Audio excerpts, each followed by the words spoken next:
नमस्कार. तर तुम्ही हे सर्व पाहून तुम्हाला समजलंच असेल की आज आपण काय पाहायचं आहे. तर आज आपण पाहायचे आहे आंबावडी. तर सर्वप्रथम आपल्याला लागणारे साहित्य: साखर, मिल्क पावडर, 1/4 मिल्क पावडर, नंतर आंब्याचा पल्प, खिसलेला ओला नारळ, हे सर्व आपल्याला लागणार आहे. तर आपल्याला सर्वप्रथम आपली मिल्क पावडर घालायची आहे.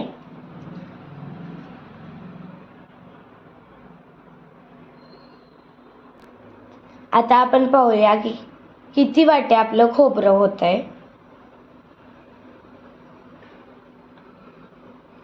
ही झाली आपली पहिली वाटी.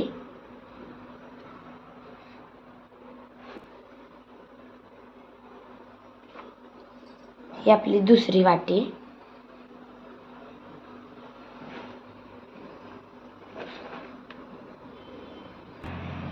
ही झाली आपली तिसरी वाटी.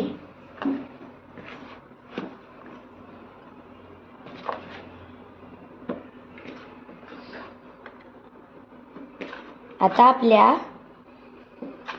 4 वाट्या झाल्यात. आता आपण जेवढ्या वाट्या आपल्या खोबऱ्याच्या झाल्यात, आता आपण 4 वाट्या झालेला आहे, तर आपण 2 वाट्या साखर घेऊयात. म्हणजे जेवढा आपला खीस झालेला आहे त्याच्या निम्म्या आपल्याला साखर घ्यायची आहे.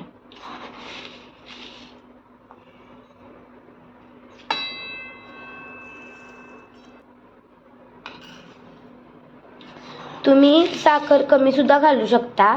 तुम्ही 1.5 वाटी साखर घालू शकता, पण वड्या पडणार नाहीत. त्यामुळे आता आपण जो मिक्सरमध्ये बारीक घेतलेला आंब्याचा पल्प आहे तो मोजूया किती वाट्या आहेत.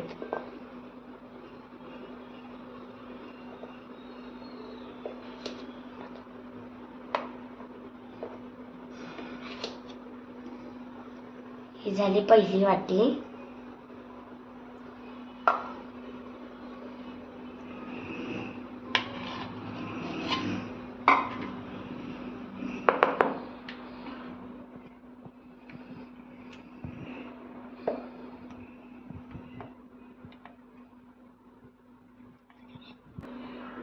अशा प्रकारे आपल्या 2 वाट्या पल्प झालेला आहे. आता आपण ह्या मिश्रणाला मिक्स करून घ्यायचं आहे.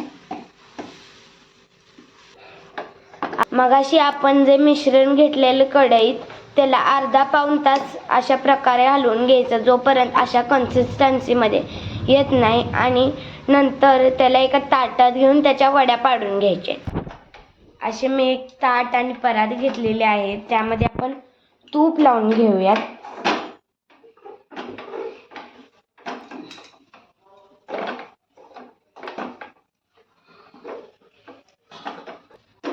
आता आपलं दोन्ही ताटाला आणि परातीला तूप पसरून झालेलं आहे. हे मिश्रण आता आपण ताट आणि परातीत ओतून घेऊयात.